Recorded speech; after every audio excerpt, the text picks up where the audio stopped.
Okay, అందరికీ నమస్కారాలు.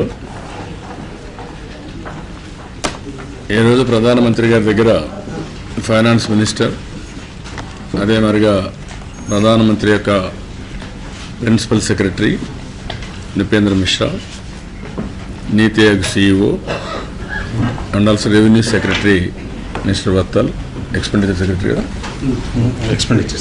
Secretary mister Vattal, వీళ్ళందరితో ఫైనాన్స్ మినిస్టర్ దగ్గర ఒక 1 hour 35 minutes మీటింగ్ జరిగింది. Long meeting.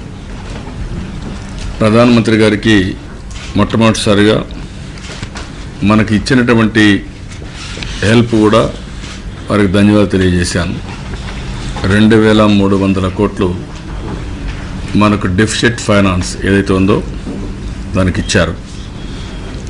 అదే మరిగా 350 కోట్లు బ్యాక్వర్డ్ ఏరియాస్ డెవలప్మెంట్ కోసం 7 జిల్లాలకు 50 కోట్ల చొప్పున 350 కోట్లు ఇచ్చారు. రాజధాని నిర్మాణానికి ఒక 1500 కోట్లు ఇచ్చారు.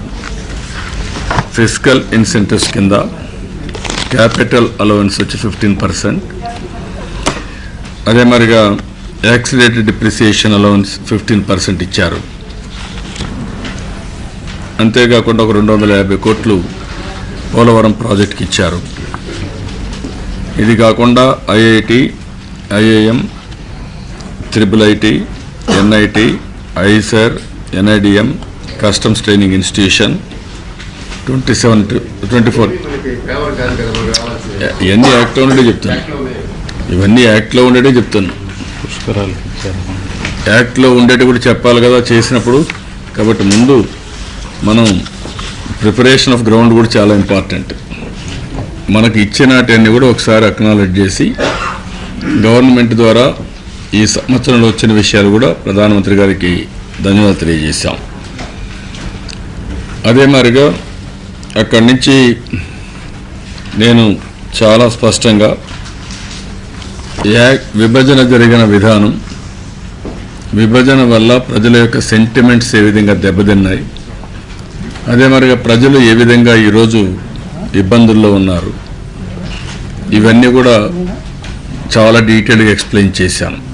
ఎందుకంటే ఈ సంఘటనకు పూర్వోత్తరాలు కూడా ప్రధానమంత్రి గారికి తెలియాలి. అందుకే ఆ రోజు కాంగ్రెస్ పార్టీ చేసిన విధానాలన్నీ కూడా 1 by 1 ఆ రోజు ఇక్కడ వార్ రూమ్ పెట్టడం, డిఫెన్స్ ఫ్లైట్లో బిల్లు తీసుకురావడం, అక్కడి నుంచి ఇక్కడ మళ్ళా అసంపూర్ణంగా ఆ యాక్ట్లో పెట్టడం, ఇక్కడ పార్లమెంట్ డోర్స్ అన్ని మూసేసి టీవీలు కూడా కట్ చేయడం, ఇవన్నిటి వల్ల ప్రజల యొక్క మనోభావాలు చాలా తీవ్రంగా దెబ్బతిన్నాయి. ఆ విషయాలే వారి దృష్టి తీసుకొచ్చాను. ఆ తర్వాత ఆ రోజు యాక్ట్లో ఇవి కూడా చదివి కూడా వినిపించాను ప్రధానమంత్రి గారికి. ఎందుకంటే ఆనాటి ప్రధానమంత్రి ఒక స్టేట్మెంట్ చేశాడు పార్లమెంట్లో. ఏది అరుణ్ జైట్లీ గారు, వెంకయ్యనాయుడు గారు వీళ్ళందరూ గట్టిగా పట్టుకున్న తర్వాత, mister chairman sir, I have listened very carefully to the views expressed by the leader of opposition and all the other members who have spoken, especially those from Andhra Pradesh. I would like to make a few further announcements in this regard. First, for purpose of central assistance, special category status will be extended to the successor state of Andhra Pradesh, comprising 13 districts, including the 4 districts of Rayalaseema and 3 districts of North Coastal Andhra, for a period of 5 years. This will put the state's finances on a firmer footing. అని ఒక 6 announcement. దాని తర్వాత ఏదైతే fiscal tax incentives, తర్వాత వచ్చి backward area development, తర్వాత పోలవరం, ఆ తర్వాత మీరు చూస్తే స్టేట్కి కావాల్సినటువంటి ఈ డేట్ లోపల, నోటిఫైడ్ డేట్ లోపలనే మొత్తం అన్ని విషయాలు పరిష్కారం చేస్తాం.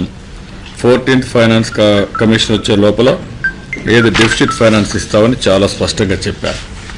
ఆ విషయాలన్నీ కూడా ప్రధానమంత్రి గారి దృష్టికి తీసుకొచ్చి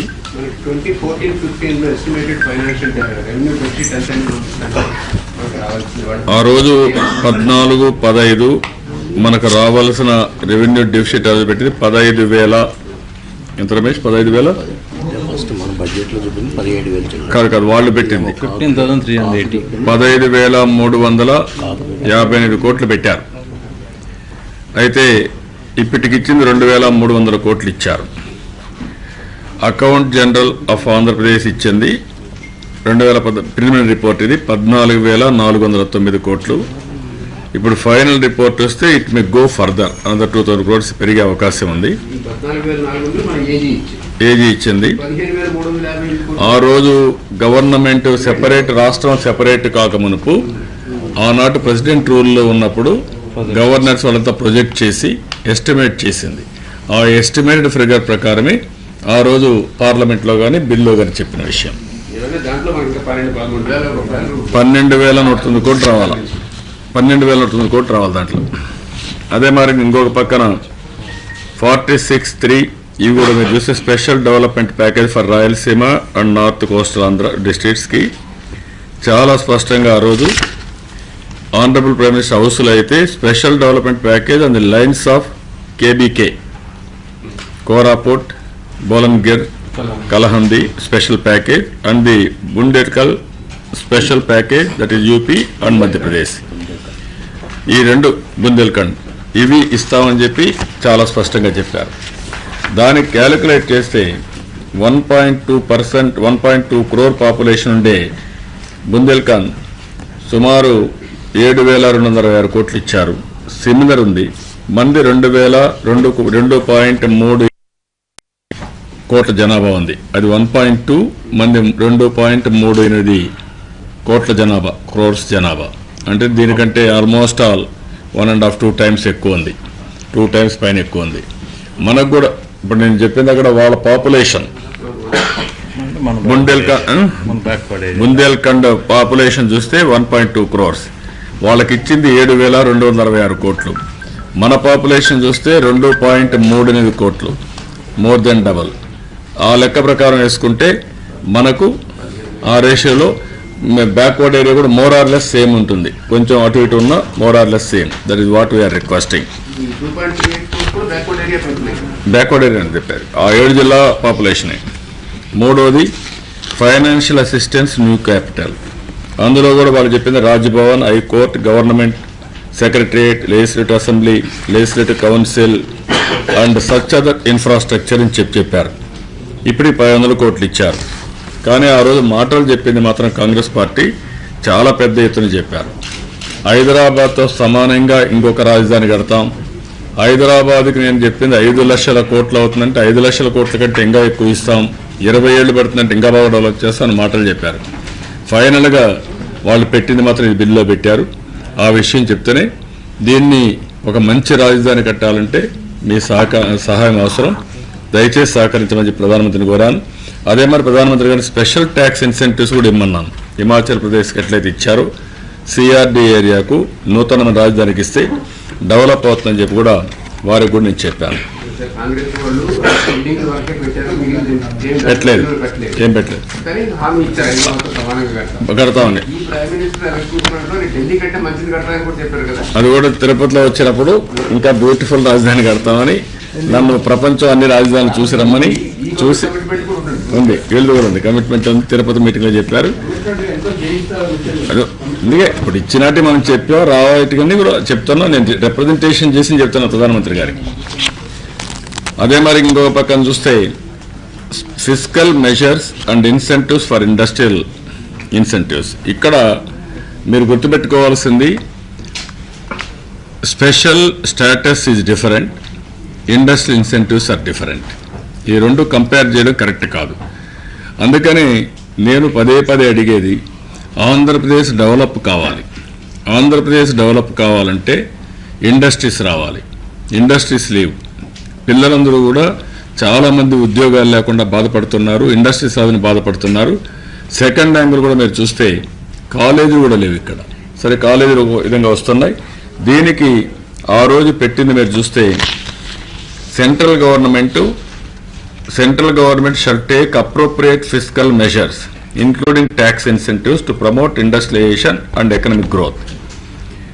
Central government shall, while considering the special development package of the successor state of Andhra Pradesh, provide adequate incentives in particular for Rayalaseema and north coastal region of that state. రెండిచ్చారు. జనరల్గా చెప్పడం ఒకటి 46(3) కింద రాయలసీమ 4 జిల్లాలు, ఉత్తరాంధ్ర 3 జిల్లాలకి స్పెషల్ ఇన్సెంటివ్స్ హామీ ఇచ్చారు. దానిపైన నేను ఇప్పుడు అడిగింది ఏంటంటే మీరు ఎట్టే పరిస్థితిలో కూడా డెవలప్మెంట్కి సహకరించాలి. ఇప్పటికి వీళ్ళు ఇచ్చింది మీరు నేను చెప్పాను ఇంతమంది ఇప్పటికి ఇచ్చింది 15% capital allowance, 15% accelerated depreciation allowance, ఈ 2 ఇచ్చారు. దానిపైన మీరు రాష్ట్రం అంతా ఇవ్వండి. ఆ 7 జిల్లాలకు 46(3)లో ఇచ్చారు, అవి కూడా ఇవ్వాల్సిన అవసరం ఉంది. అది కూడా మీరు హిమాచల్ ప్రదేశ్, కాశ్మీర్ ఆ రాష్ట్రాలకు ఏ విధంగా అయితే హామీ ఇచ్చారో అదే ప్యాకేజీ ఇక్కడ ఇవ్వాల్సిన అవసరం ఉందని నేను వారికి చెప్పాను. అది కూడా ఎక్స్ప్లెయిన్ చేశాను. తర్వాత special category status, this is very very important. Special category స్టేటస్లో ఏముంది అనుకున్నప్పుడు ఒకటి EAP projects 90% 90% government of India grant, 10% రాష్ట్ర ప్రభుత్వం. 2 central assistance to the state plan assistance ఏవైతే స్కీమ్స్ ఉన్నాయో సెంట్రల్లీ స్పాన్సర్డ్ స్కీమ్స్ అన్ని 90-10 ఈ 2 వస్తాయి. దీనికి ఇండస్ట్రియల్ ఇన్సెంటివ్స్కి సంబంధం లేదు. ఇండస్ట్రియల్ ఇన్సెంటివ్స్ వేరే, ఇది వేరే. అందుకని నేను చాలా స్పష్టంగా దీనిపైన ఇది చేశాను. 90-10 వస్తుంది, ఇక్కడ 90-10 వస్తుంది. ఆంధ్రప్రదేశ్ బాగా వెనుకబడి ఉంది, మాకు ఇవ్వాలి. ఆ రోజు ప్రధానమంత్రికి ఇది కూడా చదివించింది. ఎందుకంటే అరుణ్ జైట్లీ గట్టిగా పట్టుబట్టిన తర్వాత వారు 15 ఏళ్ళు అంటే కాదు 10 ఏళ్ళు ఏమని చెప్పి డిమాండ్ చేయడం, దానిపైన ఈ స్టేట్మెంట్ ఇవ్వడం మెన్షన్ చేశారు. కాబట్టి క్యాబినెట్కి వెళ్ళిన తర్వాత ప్లానింగ్ కమిషన్ రిజెక్ట్ చేశారు. ఇప్పుడు ప్లానింగ్ కమిషన్ లేదు, కాబట్టి మీరు తప్పకుండా ఇవ్వాలి అనే విషయం వారిని రిక్వెస్ట్ చేశాను. వారిని రిక్వెస్ట్ చేసిన తర్వాత దీన్ని ఎగ్జామిన్ చేస్తామని, ఏ విధంగా చేయాలని ఆలోచిస్తామని. ఎందుకంటే 14th ఫైనాన్స్ కమిషన్లో చెప్పిన తర్వాత how to overcome that, how to help అనేది మాట్లాడతానని చెప్పి వారు హామీ ఇచ్చారు. నేను షెడ్యూల్ 13 కింద ఏపీ రీఆర్గనైజేషన్ యాక్ట్ కింద ఇన్స్టిట్యూషన్స్ అన్ని చెప్పాను. ఇప్పటికి ఇచ్చినట్టే కాకుండా ఇంకా ప్రాసెస్లో ఉన్నాయి. Central university, tribal university, agriculture university, petroleum university, AIIMS, ఇవన్నీ కూడా కన్సిడరేషన్లో ఉన్నాయి.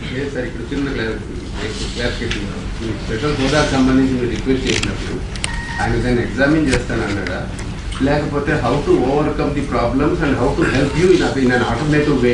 నేనేమంటానంటే నాకు ఇప్పుడు అందరికి కూడా అర్థమయ్యేదానికి నేను ఫ్రమ్ ది బిగినింగ్ చెప్పేది ఒకటే చెప్తున్నాను.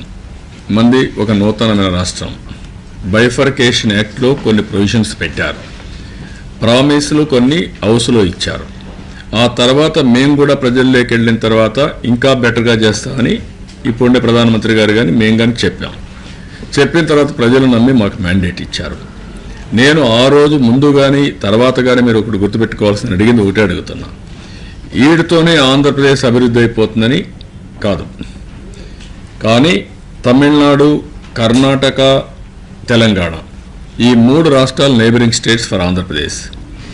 ఈ 3 నైబరింగ్ స్టేట్స్తో సమానంగా అభివృద్ధి అయ్యే వరకు, లెవెల్ ప్లేయింగ్ ఫీల్డ్ వచ్చే వరకు కేంద్రం సహకరించండి, చేయూతనివ్వండి. ఇది my demand from the beginning. ఇప్పుడు కూడా నా డిమాండ్ అదే. మీరు అది చేయండి, మళ్ళీ మా కాళ్ళపైన మేము నిలబడతాం. అంతవరకు మీరు చేయకుండా మేము కోరుకున్న ఇది కాదు, ఇది విభజన కాదు. విభజన కూడా జరిగిన తీరు అభ్యంతరకరం, బాధాకరం, హ్యూమిలియేషన్ జరిగింది. రెండోది, వేరే రాష్ట్రాలతో ఈ రాష్ట్రాన్ని పోల్చడానికే వీలు లేదు. ఎందుకంటే వేరే రాష్ట్రాలు కోరుకొని విభజన చేసుకున్నారు. ఛత్తీస్గఢ్ వాళ్ళు కోరుకున్నారు, లేకపోతే జార్ఖండ్ వాళ్ళు కోరుకున్నారు, లేకపోతే ఇంకొక ఇది వాళ్ళు కోరుకుని చేసుకున్నారు.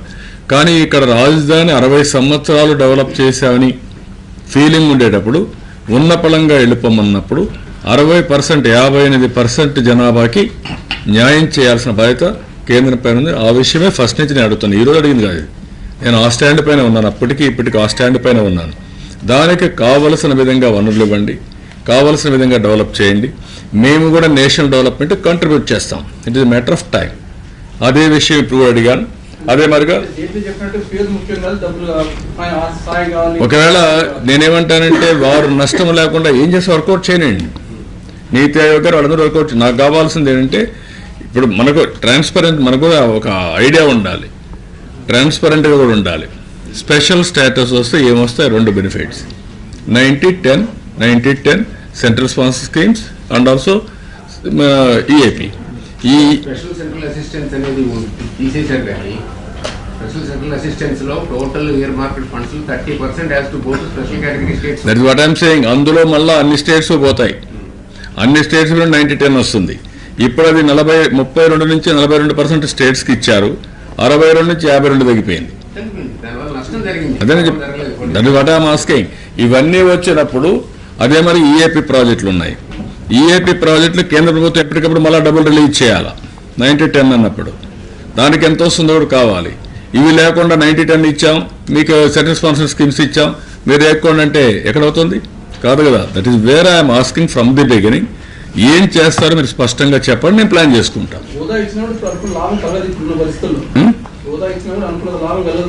నేను అనేదంటే మీరు హోదా ఇచ్చి సెంట్రల్ స్పాన్సర్ స్కీమ్ ఇవ్వలేదనుకో, లేకుంటే ఈఏపీ ఇవ్వలేదనుకో, ఆ 2 వల్ల లాభం ఏమొస్తుంది?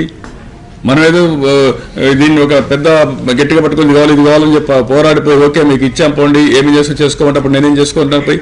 నేను అడిగేది ఫస్ట్ నుంచి ఒకే డిమాండ్ అడుగుతున్నా. మీరు ఏ పేరుతో ఇస్తారో నాకు తెలియదు. ఆంధ్రప్రదేశ్ అన్ని రాష్ట్రాలతో సమానంగా లెవెల్ ప్లేయింగ్ ఫీల్డ్ వరకు రావాలి. మాకు ఇండస్ట్రీస్ లేవు, ఇన్సెంటివ్స్ ఇవ్వాలి. మీరు ఇచ్చారు, వేరే రాష్ట్రాలకు ఇచ్చారు. ఆ రోజు మీరు చెప్పారు, ఇమ్మనే కోరుతున్నాను. మీరు స్పెసిఫిక్గా కూడా రాయలసీమ అండ్ ఉత్తరాంధ్ర కూడా చెప్పారు, దీనికి స్పెషల్ ఇన్సెంటివ్స్ ఇస్తాం, స్పెషల్ ప్యాకేజ్ ఇస్తాం, అన్ని ఏరియాలతో సమానంగా డెవలప్ చేస్తామని మీరు చెప్పారు. అదే ఏమని అడుగుతున్నాను. అదే మరి ఇప్పుడు ఇన్స్టిట్యూషన్స్ కూడా మీరు నేను చెప్పినప్పుడు అన్ని ప్రాంతాల్లో పెట్టాను, కొన్ని ప్రాంతాలను పెట్టలేదు. సెంట్రల్ యూనివర్సిటీ తీసుకుని అనంతపూర్లో పెట్టాను, కస్టమ్స్ ఇన్స్టిట్యూట్ అనంతపూర్లో పెట్టాను, ట్రైబల్ యూనివర్సిటీ విజయనగరంలో పెట్టాను. ఇట్లా అన్ని రాష్ట్రంలో అన్ని ప్రాంతాలను అభివృద్ధి నేను అనలేదు. నేను అడిగింది ఫస్ట్ నా పాయింట్ అదే. ఏ పాయింట్ అడిగా నేను? స్టేటస్ ఏమన్నాను కాదు అన్నప్పుడు ఏంటి మీరు ఏం చెప్తున్నారు నాకు? That is what I'm asking. మీరు కూర్చొని పెద్ద మనుషులుగా ఆ రోజు అడిగింది నేను అడిగాను. ఆ రోజు నేను ఒకటే మాట అడిగాను, మీకు అందరికీ జ్ఞాపకం ఉంటుంది. 2 రాష్ట్రాలు విభజించినప్పుడు మీరు చేయాల్సిన కనీస న్యాయం ఇద్దరిని కూర్చొని పెట్టండి, ఇద్దరికి ఆమోదయోగ్యంగా పరిష్కారం చేయండి, సమన్యాయం చేయండి అని చెప్పాను. ఈరోజు అది చెప్తున్నాను. మాకు అన్యాయం జరిగింది, జరిగిన అన్యాయాన్ని కేంద్రం పరిష్కారం చేయాల్సిన బాధ్యత ఉందా లేదా? ఉంది. అది పరిష్కారం చేయండి. మీరు చేసిన దాన్ని నేను అక్నాలెడ్జ్ చేస్తున్నాను. లాస్ట్ 1 yearలో ఇచ్చారు. We are thanking them, no doubt about it. Even Polavaram Congress మాట్లాడుతున్నారు, కాంగ్రెస్ మాట్లాడడానికి అర్హత కూడా లేదు. ఎందుకంటున్నానంటే పోలవరం ప్రాజెక్టులో 7 మండలాలు తెలంగాణలో పెట్టి పోలవరం ప్రాజెక్ట్ మేము నేషనల్ ప్రాజెక్ట్ చేశామంటే ఎట్లా సాధ్యమవుతుందండి? అదే ఈ ప్రభుత్వం వచ్చిన తర్వాత, ప్రధానమంత్రి అయిన తర్వాత ఇమ్మీడియట్గా ఫస్ట్ క్యాబినెట్లో ఆర్డినెన్స్ తీసుకొచ్చారు కాబట్టి ఇప్పుడు బాధ్యత పెరిగింది. ఈరోజు దానికి ట్రైబల్ గ్రామాలు ఉన్నాయి. దగ్గర మీరు చూస్తే 200 గ్రామాలు ట్రైబల్ గ్రామాలు రీహాబిలిటేట్ చేయాలి, లిబరల్గా చేయాలి. కొత్త ల్యాండ్ అక్విజిషన్ యాక్ట్ ప్రకారం దాన్ని ప్రాజెక్టు కట్టాలి. అది కడితే ఆంధ్రప్రదేశ్కి జీవనాడి, లైవ్ వైర్. అది కట్టుకోగలిగితే బ్రహ్మాండంగా ఉంటుంది. ఆ విషయం కూడా చెప్పాను ప్రధానమంత్రి గారికి. ఆయన దాంట్లో ఏకీభవించారు. ఆయన ఒకటే మాట అన్నారు. ఇవన్నీ చెప్పిన తర్వాత ఈ ఇన్స్టిట్యూషన్స్ అన్ని కూడా ఎక్స్ప్లెయిన్ చేశాను వారికి. ఇది కాకుండా రైల్వే జోన్ ఎక్స్ప్లెయిన్ చేశాను.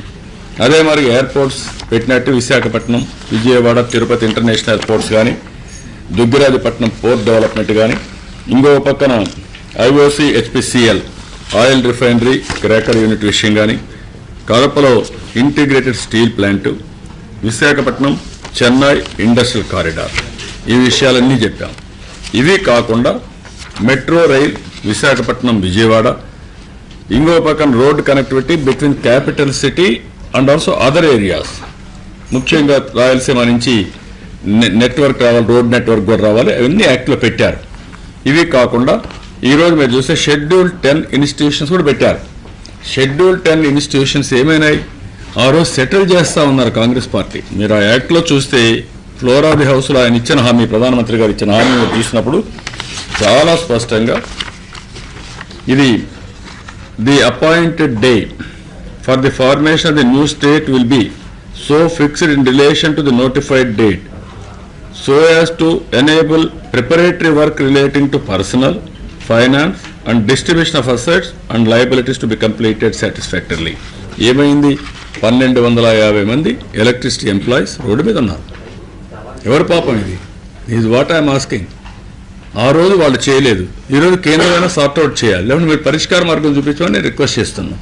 ఇలాంటి ఒక సమస్యగా చాలా సమస్యలు షెడ్యూల్ 10లో ఉన్నాయి. 2 రాష్ట్రాల మధ్య గొడవలు పడడం నేను ఎన్నోసార్లు అపీల్ చేశాను. కూర్చుందాం, పరిష్కారం చేసుకుందాం, మన వల్ల కాదు పెద్ద మనుషులు పెట్టుకుందాం, కేంద్రం దగ్గరికి పోదాం, ఒక ఆమోదయోగ్యంగా పరిష్కారం చేసుకుంటామంటే ఎప్పుడు ముందుకు రాలేదు. ముందుకు రాకుండా అనవసరంగా తీసేయడం, రెచ్చగొట్టడం ఇలాంటివన్నీ చేశారు. ఆ రోజు యాక్ట్లో మీరు చూస్తే హేతుబద్ధత లేదు, సైంటిఫిక్ అప్రోచ్ లేదు. Power on the base of per capita consumption, ఆస్తులు on the base of location, అప్పులు on the base of population, employees on the base of population ఇష్టానుసారంగా చేశారు. చేసి ఇప్పుడు ఏం చేస్తున్నారు? ఇవన్నీ కూడా లేనిపోని విభేదాలు, విద్వేషాలు రెచ్చగొట్టే పరిస్థితికి వచ్చారు. నేను అందుకనే కేంద్రం అన్ని విధాలా సహకరించాలి. నేను ఎప్పటి నుంచో కోరుతున్నా, నాకు ఈ సమస్యల పరిష్కారం మేము కష్టపడుకుంటాం, కష్టపడి మళ్ళా రాష్ట్రాన్ని అభివృద్ధి చేస్తాం. తెలంగాణకి ఆంధ్రప్రదేశ్కి మధ్య విభేదాలు లేవు, నాయకులు సృష్టించే ఆర్టిఫిషియల్ ఇవన్నీ ప్రజల మధ్య లేవు, తెలుగువారంతా ఒకటే. కానీ వీళ్ళు కావాలని రాజకీయ స్వార్థం కోసం క్రియేట్ చేసుకుంటున్నారు. నేను అందుకే ఎన్నోసార్లు అప్పీల్ చేసా, రాలేదు. దీనికి కేంద్రం పరిష్కారం చేయాలి, సరైనటువంటి న్యాయం చేయాలి.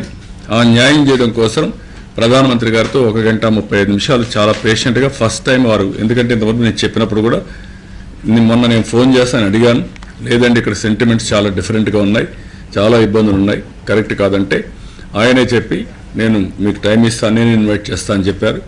ముందు ఒక టైం ఇచ్చారు, ఆ రోజు ఏదో మీటింగ్ ఉన్నప్పుడు మళ్ళీ పిలిచారు. పిలిచిన తర్వాత వాళ్ళు కొంత హోంవర్క్ కూడా చేశారు.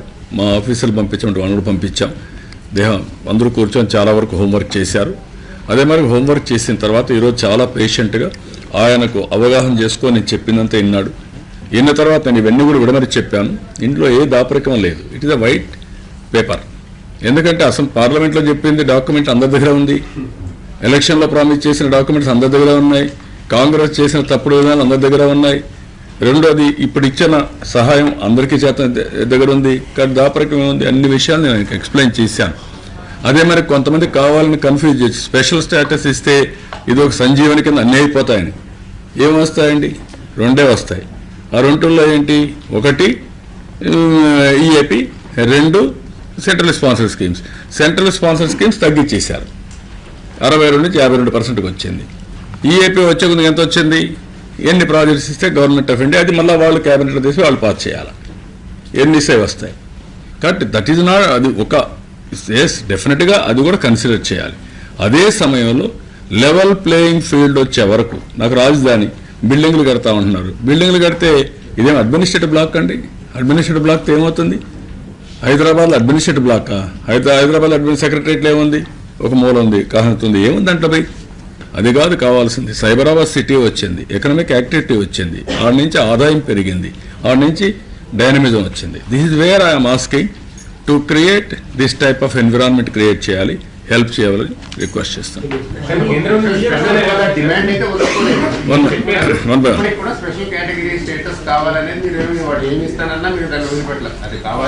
What I'm saying, special status ఇవ్వలేమన్నారు, 14th ఫైనాన్స్ కమిషన్ అన్నారు, స్పెషల్ స్టేటస్ కాదన్నారు, లేదంటే ఇంకోటి అంటున్నారు. ఏంటి దానికి? మీరు వాళ్ళు ఏమంటే ఇప్పుడు ఏమన్నారు? ఫైనాన్స్ మినిస్టర్ మాట అన్నారు, మేము స్పెషల్ స్టేటస్ వచ్చేటప్పుడు ఎంత డబ్బులు వస్తుందో మీకు ఫైనాన్షియల్ అసిస్టెన్స్గా దానికంటే ఎక్కువ ఇస్తా ఉండదు. ఓకే, కమ్అట్, మీరు చెప్పండి పోనీ ఏమి ఇస్తున్నారు? అరే నేను అంగీకరించడం కాదయా, నేను ఒక్కదానికి అంగీకరించే ఒకదానికి కాదు. నేను అడిగింది ఫస్ట్ నా డిమాండ్ స్పెషల్ స్టేటసే. వారు కాదని ఇంకా ఎక్కువ డబ్బులు ఇస్తున్నారు అనుకో, ఇంక నీకు బాధ ఏముంది? ఇంకా ఎక్కువ డబ్బులు ఇస్తే నేను కాదన్నా కదా. కాదు కోడలు మగబిడ్డ కంటారంటే అత్తొద్దు అంటున్నా. కాదు జనానికి కూడా మీరు కాదు, కొంతమంది మాట్లాడచ్చు, పబ్లిక్ నీకంటే నాకంటే తెలివైన వాళ్ళు. స్పెషల్ ఇండస్ట్రీ ఇన్సెంటివ్స్ ఎక్కడ దాంట్లో అంటే అది ఇచ్చేసి నీకు స్పెషల్ స్టేటస్ ఇచ్చాంపో ఇండస్ట్రీస్ ఇన్సెంటివ్స్ ఇవ్వలేదంటే what is the benefit for us? Incentives గురించి చట్టంలోనే ప్రస్తావించారు కదా సార్. చట్టంలో ఉన్నదాన్ని ఇవ్వడానికి that is what I'm asking. That is what చట్టాన్ని యాజ్ ఇట్ ఈస్ ఇంప్లిమెంట్ చేయాలి, అమలు చేయాలి. చట్టం బయట చెప్పిన హామీలు కూడా ఆ స్పిరిట్తో మీరు అమలు చేయాలి. చట్టం బయటే ఉంది, స్పెషల్ స్టేటస్ ఉంది. చట్టం బయటే ఉంది, లెవెల్ ప్లేయింగ్ ఫీల్డ్ ఉంది. మేము చెప్పిన హామీలు ఉన్నాయి. చట్టంలో ఏమున్నాయి? మనం చెప్పిన 6 దాకా ఉన్నాయి. పోలవరం దగ్గర నుంచి అన్నీ ఉన్నాయి. వాట్ ఐఎమ్ సేయింగ్, నేనేదో విష్ లిస్ట్ నేను పెడదలుచుకోలేదు. That very clear. ఎందుకంటే నేను అడిగాను, విష్ లిస్ట్ అడిగారు, ఇవి కాదు కావాల్సింది. న్యాయపరంగా చట్టపరంగా మనకు రావాల్సింది హెల్ప్ చేయాలి. That is what I'm requesting prime minister. PM పాజిటివ్గా చాలా స్పష్టంగా ఆయన మాట్లాడినప్పుడు, ఎస్, ఏదైతే true spirit of the act, ఆ యాక్ట్లో ఉండేటన్ని with true spirit we have to implement. There is no doubt about it. అందుకే నేను ఇప్పుడు నీతి ఆయోగ్ CEO అని అడిగాను. వారు కానీ ఒక ఎక్సర్సైజ్ చేసి మొత్తం చట్టం ప్రకారం ఏమన్నా ఎక్సర్సైజ్ చేయమంటున్నాను. చేసిన తర్వాత will implement it. That is what assured. What I can make out from your words and what Mr. Jaitley said, he didn't confirm that Andhra Pradesh is getting special status. No, what I am asking, my demand is, first demand is special status Yes, only. your demand is, first demand is special status. Yeah. If you get similar kind of arrangement from the center and you won't get special status, you will be happy with it, or you will, No, what I am saying, what do you want? You want the name or you want the facilities? I want only one thing, level playing field of with other states. Not both. Other states తో level playing field ఇచ్చే వరకు నా ఆంధ్రప్రదేశ్ రాష్ట్రాన్ని other surrounding లో ఉండే 3 రాష్ట్రాలతో సమానంగా అభివృద్ధి అయ్యే వరకు కేంద్ర ప్రభుత్వం చేయూతనివ్వాలి. లెవెల్ ప్లేయింగ్ వరకు హ్యాండ్ హోల్డింగ్ చేయాలి. That is my demand from the beginning. I stand by it. Modi ఆపన్న ఇస్తున్నాడా, ముండి చేయి చూపిస్తున్నాడా? కాదు, నేనేమంటానంటే నేను ఎవరిని కూడా ఒకటే గుర్తుపెట్టుకోండి. నేను ఈరోజు ఆంధ్రప్రదేశ్ డిసడ్వాంటేజ్ పొజిషన్లో ఉన్నాం. మేము రిసీవింగ్ ఎండ్లో ఉన్నాం. ఎవరు సహాయం చేస్తానో తీసుకోవడానికి సిద్ధంగా ఉన్నాం. అదే సమయంలో చట్టంలో చట్టభద్రత కల్పించబడింది. చట్టభద్రత కల్పించినప్పుడు దాన్ని అమలు చేయాల్సిన బాధ్యత కూడా కేంద్రం పైన ఉంది. That is what I'm requesting them. ఇప్పటికే 1.5-3 నెలలు అయిపోయింది.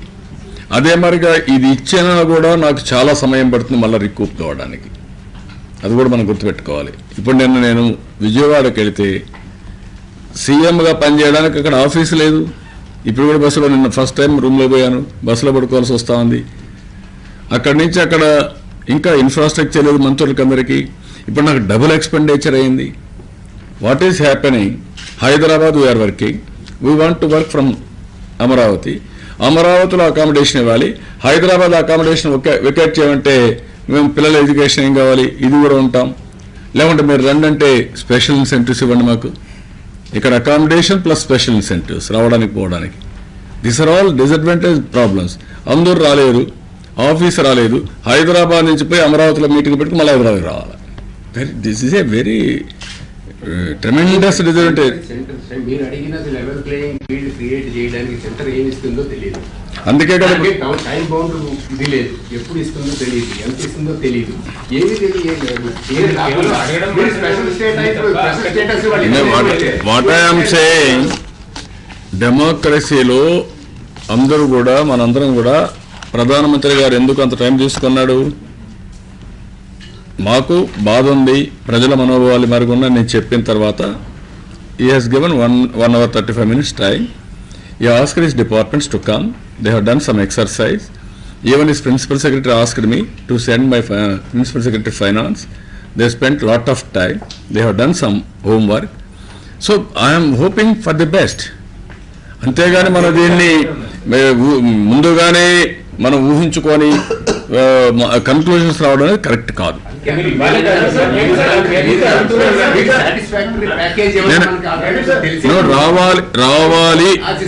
రావాలని కోరుకుంటున్నాం.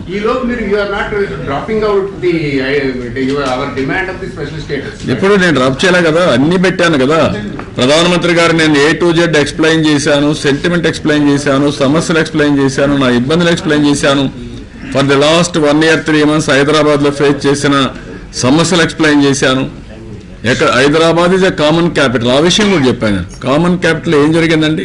అడుగడుగున అవమానాలు కానీ లేకుంటే పెత్తందారితనం కానీ ఆఫీసర్లు అవమానం చేశారు, ఆ విషయం కూడా చెప్పాను ఆయనకి. డెఫినెట్గా అది కూడా చెప్పాం. చెప్పాను, అన్ని విషయాలు చెప్పాను, వారి దృష్టి తీసుకొచ్చాను, వారు అన్ని ఉన్నారు. సెక్షన్ 8 యాక్ట్లో ఉంది, యాక్ట్లో ఉండే ప్రస్తావించుకున్నట్టుంటాం. యాక్ట్లో ఉండే విషయాలన్నీ ప్రస్తావించాం. అవుట్ సైడ్ యాక్ట్లో ఉండే కొన్ని విషయాలు ఉన్నాయి, యాక్ట్లో ఉండే విషయాలన్నీ చెప్పాను. హైదరాబాద్ జనరల్గా 10 years they have given. What they have given? Up to 10 years Hyderabad is a common capital because there is no capital. After 10 years Hyderabad will be Telangana capital. This is where they have made it very clear. Sir, there is one question from the national press. There is a protest going on in Gujarat where Patel community is demanding reservation under a OBC category.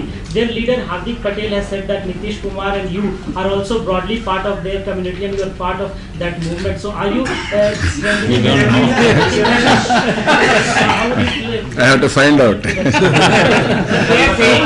I belong to that or not. They are swearing on your name and they are saying that Babu Naidu is their leader. I am also supporting them or I am also belong to that community. They are owning you, sir. They are owning you. No, what I am saying, in this country all upper caste will become OBCs, that's best.